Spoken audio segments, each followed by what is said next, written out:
میں کتاب لکھ رہا تھا، کیسا کیا اللہ کی طرف سے ایک ہوا ہے کہ بالکل یہی میں لکھ رہا تھا کہ بوڑھے باپوں پہ جو ہے نا بیٹیاں بوجھ بن گئی ہیں. یہ مضمون میں لکھ رہا تھا کہ اسی دوران عصر کی نماز کا وقت ہوا اور میری یہ جذبات سے کیفیت تھی کہ میری آنکھوں سے آنسو ٹپک رہے تھے.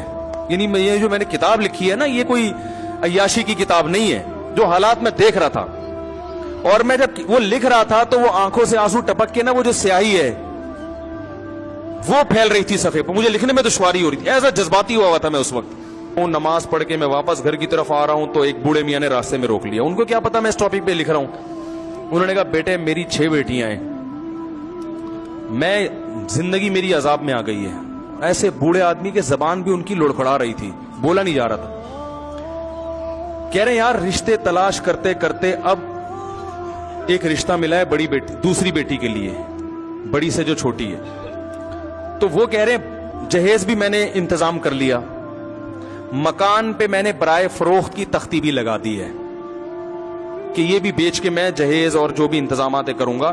لیکن بارات کا جو کھانا ہے اس میں وہ کم معیار پہ راضی نہیں ہو رہے. بارات میں بھی کھانا کھلا رہا ہوں لیکن معیار اتنا ہے کہ اگر میں نے اس بیٹی پہ یہ خرچ کر دیا تو دوسری بیٹیوں پہ کیا کروں گا میں.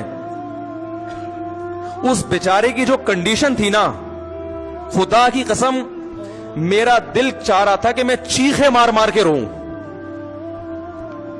چیخے مار مار کے روؤں کہ یار یہ کیا معاشرے نے بنا دیا بیٹیوں کو.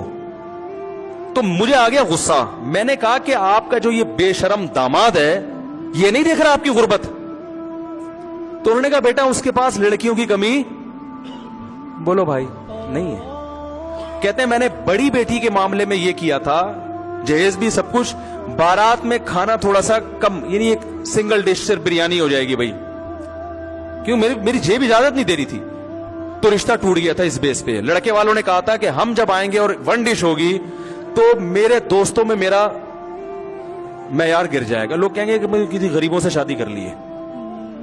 سمجھ میں آ رہی ہے بات؟ کہہ رہی ہے مصیبت سے ایک رشتہ ملا ہے، اب یہ بھی انکار کر دے گا، یہ بھی کیا کر دیں گے، انکار کر دیں گے.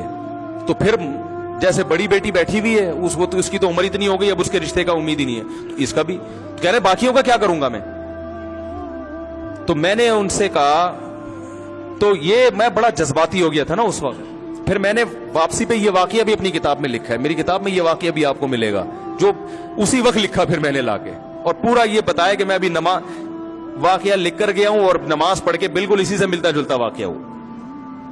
تو میں نے پھر ان کو وہی مجھے یہ میت والا واقعہ یاد آیا نا. میں نے کہا پھر آپ ایسا کریں بارات کا کھانا کھلائیں، کہیں سے انتظام کرتے ہیں، اللہ نے ہمیں توفیق دی ہم بھی کچھ کریں گے، اور ویسے کرنا چاہیے، بہرحال مدد تو کرنی چاہیے. مسئلہ یہ ہے کہ وہ انکار کرے گا. رشتے کے مسائل بہت ہیں، لڑکی والوں کو یہ منہ میں ہڈی دینی پڑتی ہے ورنہ وہ اس سے بھی جاتے ہیں نا، اس گھر تو بسانا ہے اس نے.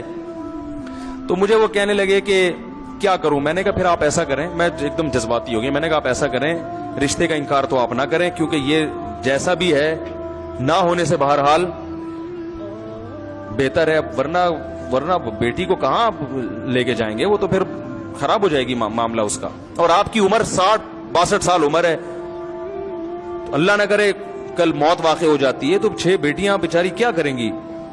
لبرل لوگوں کے پاس تو اس کا حل یہ کہ جاب کراؤ، ان کو پڑھاؤ لکھاؤ اور انڈیپینڈنٹ کر دو. یہ پاگل پنے والی باتیں ہیں، صحیح ہے نا. نیچر کا کوئی آلٹرنیٹ نہیں ہے. آپ جاب کر رہے ہو لیکن روٹی نہیں کھا پا رہے اس پیسوں سے، وہ جاب کسی کام کی ہے؟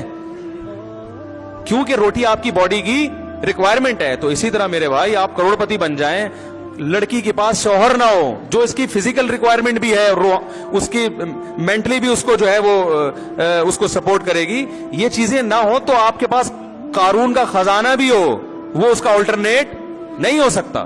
یہ بالکل ایسے ہی ہے جیسے آپ کے جاب کرو پیسہ کماؤ مگر روٹی نہ کھاؤ. وہ کہے گا پھر کس کام کی جاب جب مجھے میری بیسک ضرورتیں پوری کرنے کا موقع نہیں مل رہا، اس سے وہ میری پوری نہیں ہونی تو میں نے اس جاب کا کرنا کیا ہے. میرے پاس کتنی خواتین ملاقات کے لیے آتی ہیں، ٹھیک ٹھاک پیسہ کما رہی ہیں، شادی نہ ہونے کی وجہ سے ڈپریشن میں چلی گئی. پیسہ بہت ہے، جاب کر رہی ہیں، وہ بھی انڈیپینڈنٹ ہیں. اور ایسی درجنوں خواتین ہیں جو جاب بالکل بھی نہیں کر رہی ہیں، ایک ڈھنگ کا میاں مل گیا، بہت ہنسی خوشی زندگی گزار رہی ہیں. آتا کخ بھی نہیں, نہ ایجوکیشن ہے ان کے پاس, نہ پیسہ ہے ان کے پاس, میاں اچھا مل گیا ان کو, اولاد ہو گئی, بہت عیاشی میں زندگی گزر رہی ہے ان کی, تو اس سے وہ لڑکی اچھی ہے کہ نہیں ہے کہ جو کچھ بھی نہیں آتا تھا اس کو میاں اچھا مل گیا.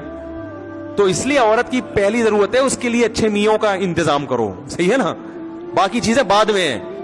تو خیر جلدی سے بات مکمل کر کے بیان ختم کرتا ہوں. تو میں نے پھر بوڑھے بزرگ سے کہا, میں نے کہا دیکھیں آپ ایسا کریں, پھر مجھے یہ میت والا واقعہ یاد آ گیا. میں نے کہا آپ انتظام کریں, آپ ایک بہترین سا جتنی ڈشیں وہ کہہ رہے کم وقت منوس معذرت اتنی ڈشیں آپ بنوائیں, اور آپ یہ کریں کہ اول تو بارات اسلام میں ہے ہی نہیں نا, بارات کا کھانا ہی نہیں ہے. نبی صلی اللہ علیہ وسلم نے تو 4 بیٹیوں کی شادی کی, کھجور کا دانہ بھی کسی کو نہیں کھلایا. اپنی جتنی شادیاں کی ہیں ولیمہ کیا ہے. تو اسلام میں شادی کا کھانا بھی کون کرتا ہے؟ لڑکا کرتا ہے, مرد کے ذمہ ہے, ولیمہ ہے. بارات کا لفظ ہی نہیں ہے اسلام میں, بلکہ نکاح کی محفل میں چند لوگ آ جائیں اور وہ نکاح کے بعد وہیں سے پتلی گلی سے نکل جائیں, اگلے دن سارے لڑکے کے گھر پہنچ جائیں, وہاں بارات لے کے جائیں, پوری 4 W11 لے کے جائیں آپ وہاں پہ. مرد کا ہے خرچہ, بیٹی پر خرچہ نہیں ہے نا, باپ پہ خرچہ ہے.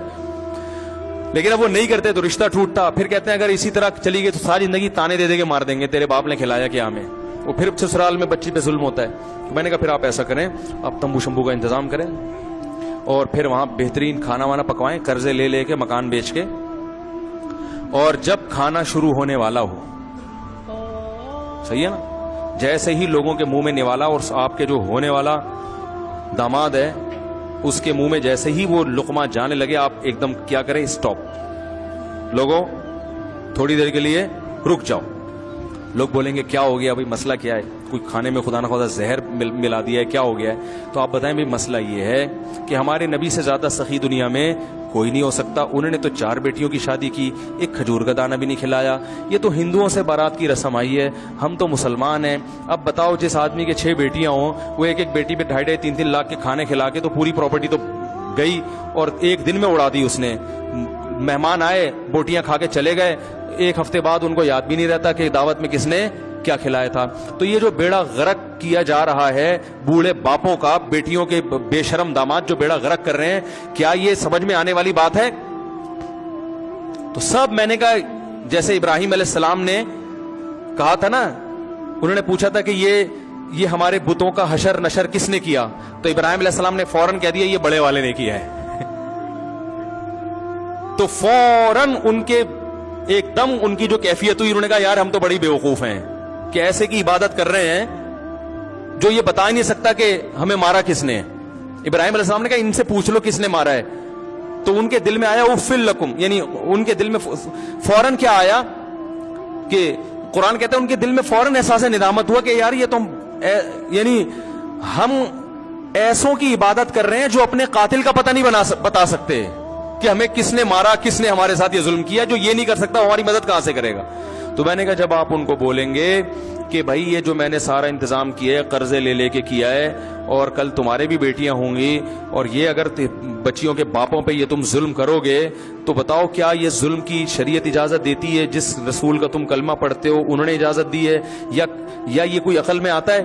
یہ غیرت کے خلاف ہے یا نہیں ہے؟ تو میں نے کہا ایک دم سب کے منہ سے نکلے گا یقیناً. پھر بولے چلے پھر بسم اللہ کریں, کھائیں. انہوں نے کہا بیٹا یار کیسے مشورے دے رہے ہو. میں نے کہا اچھا چلو اتنی ہمت نہیں ہے تو ایک بورڈ لگا دیں, بارات کا کھانا جب کھلائیں نا تو ایک کیا لگا دیں, ایک بورڈ, اس پہ لکھ دیں کہ یہ کھانا اسلام میں نہیں ہے. علماء سے ہم نے سنا یہ غلط ہے اور یہ بچیوں کے باپوں پہ بوجھ ہے, تو میں تو مجبوری میں کھلا رہا ہوں اپنی بچی کے تحفظ کے لیے, مجبور ہوں کہ سسرال میں اس پہ ظلم نہ ہو, ورنہ یہ اسلام میں پسندیدہ نہیں ہے. اتنا بورڈ لگا دیں, کچھ تو تھوڑی سی تو شرم آئے گی کم وقت کو کھاتے ہوئے. ارے اتنے لاکھوں روپے خرچ کر رہے ہو تو اس کا اتنا معاوضہ تو لو کہ اس کو شرم تو آئے نا.